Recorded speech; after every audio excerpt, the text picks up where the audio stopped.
Hello friends, welcome back to the new tutorial of the Xero. Today we are going to learn about how to solve the issue which we are facing, that unauthorization unsuccessful, right?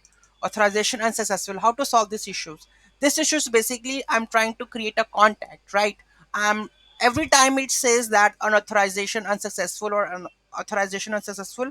How to solve this? Before those who haven't subscribed my channel yet, please to subscribe my channel, and if you like the video, please to like, share and comment on my video. So let's get started. So when I try to get the SS token here, most important scopes.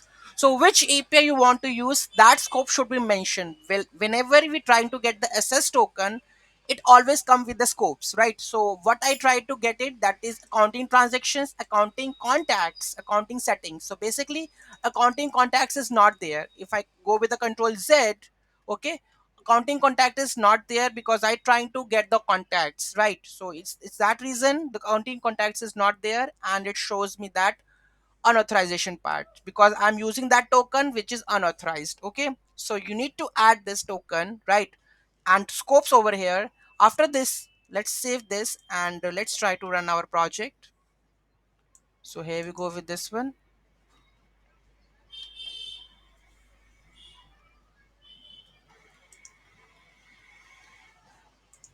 Why it's typing is not there? Okay, node. Let me paste the new token that we have fetched. Okay, so here we have the new token, SS token. Let me copy this SS token and paste it over here. Let's go to our server.js file,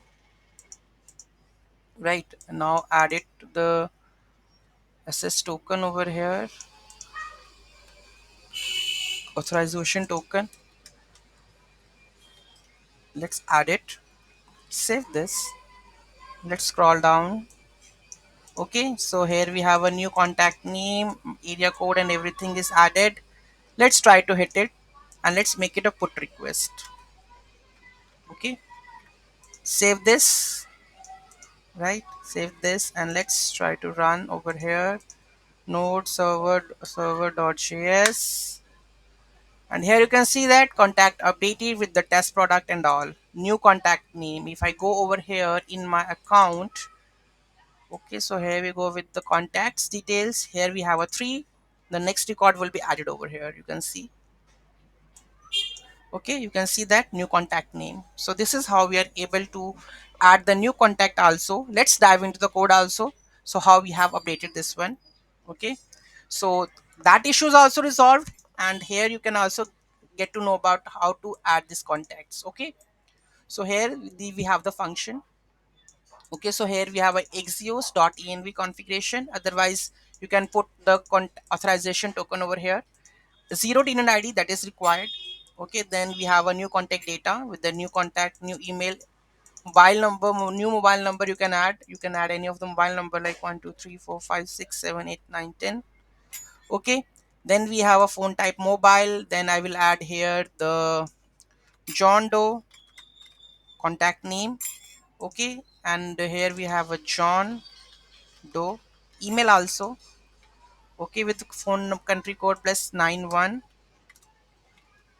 Okay, more information you can add. Put request over here. Headers we have to pass, authorization, zero tenant ID, accept, and the content type should be application JSON. Then in the response, contact updated.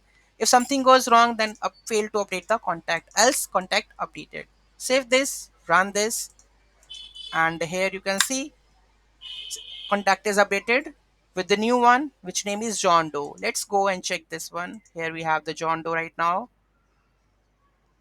So here we go with that John Doe with all the information that we have added, contact details, the phone number, right? And here we have, you can see 987, whatever I have added over here. Okay, this include the emails, right? So any doubt, any query in that, to let me know in the comment section. Thank you so much for watching this video. Have a great day.